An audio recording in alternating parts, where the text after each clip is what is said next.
Hello, welcome to Roy's Book Reviews. I am Roy, and this week I am going to share my thoughts on the fantastic novel The Underground Railroad by Colson Whitehead. I have read several of Colson Whitehead's books so far. I've enjoyed each of them. This one is definitely the best of his books that I've read so far, and critics agree with me because they awarded this one the Pulitzer Prize. Speaking of the Pulitzer Prize, if you Google my name, Roy Pickering, along with the phrase Pulitzer Prize winners, you will find a posting of mine at my blog, A Line a Day, where I list all the novels that have won the Pulitzer Prize for fiction so far. I highlight the ones that I've read. My goal is to get through all of them. It's a lofty goal. We'll see how far I get. Fingers crossed. But I did get to the Underground Railroad, and I'm glad that I did. So to quote from the review I wrote at Goodreads, this novel is a grand literary achievement, well deserving of its accolades and the Pulitzer Prize. It is a story of American slavery and of daring to dream of freedom. It depicts the shackles that physically held people in bondage, as well as mentally chaining them to the inescapable past. Slaves who did not have their spirits broken by enforced servitude had one chance to claim a life worth living. They could run and hope to make it to the Underground Railroad.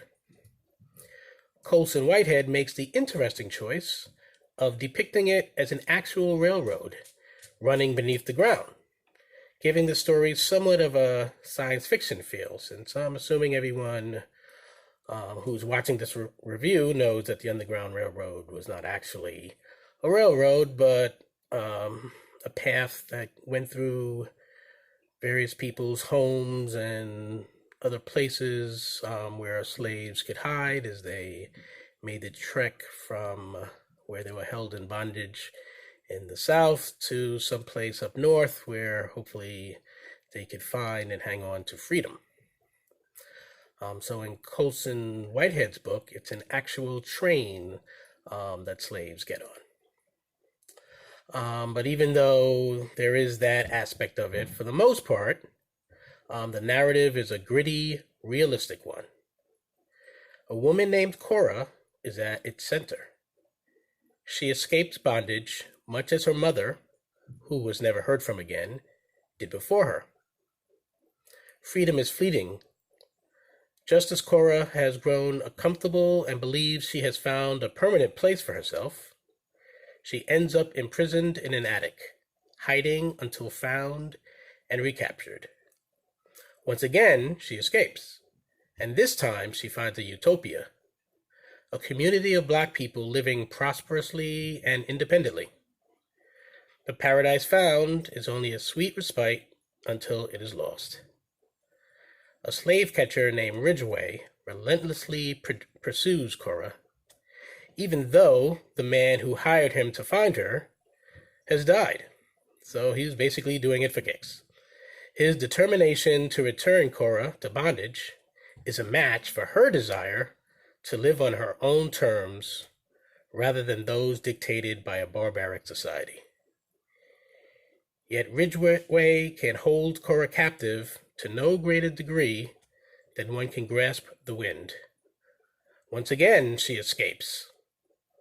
And she goes on a run, riding the subterranean rails towards a future that is beyond the reach of slavery. This story is told at a pulse-quickening pace, with quiet moments interspersed that resemble freedom and present the possibility of Cora choosing a lifelong home, until once again she finds herself being hunted. We readers hope for Cora's fate to be merciful, knowing that the railroad's journey to a better tomorrow is mighty long, continuing in certain ways to this very day.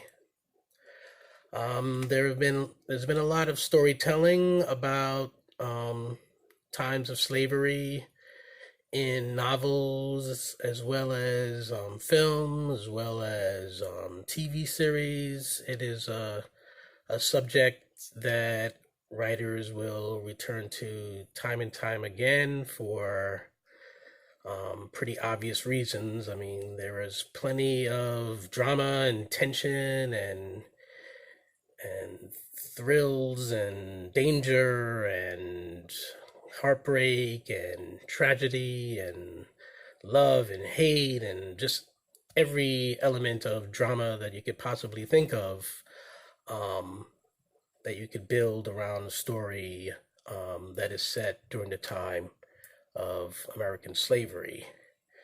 Um, this one, I would say, is amongst the better ones because of the steady hand of Colson Whitehead. We read the story not knowing if Cora is going to make it to freedom and get to live out at least a portion of her life on her own terms, or if ultimately Ridgway or someone else will capture her and drag her back to the degradation and horror of slavery. And this book really is meticulously researched, I'd say, even though it is also an invention of the author, and that not only are the characters fictional, but also, once again, I think Colson Whitehead's choice to describe the Underground Railroad as an actual train rather than just a path for people to take to escape from slavery. Another one of Colson Whitehead's books that also has odd mingling of truth and fiction is The Intuitionist, and yet another one is a book that he wrote about the myth and legend of John Henry. Those are excellent books that I enjoy, but not quite as much as I enjoyed The Underground Railroad. I think you should definitely pick it up, whether you're trying to get through all of the Pulitzer Prize winners or not. I mentioned in another video, that I am trying to read, I try to read as many works by African American authors as I can get to.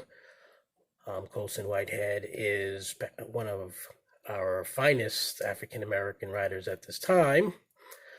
I guess he's battling for the crown currently held by Toni Morrison, who may be my very favorite writer, and Mr. Whitehead has a while to go to get up to that lofty standard. But he's off to a fantastic start. He's already gotten himself a Pulitzer Prize for his efforts. And we readers simply should read along as he gifts us with one amazing story after another. As I said, I've read a few of his books already. I'm looking forward to reading some more. And I think that's about all I have to say for now about this book. So I hope you decide to read The Underground Railroad, and I hope you decide to come back and check out my thoughts on other books in the future. Happy reading. Goodbye.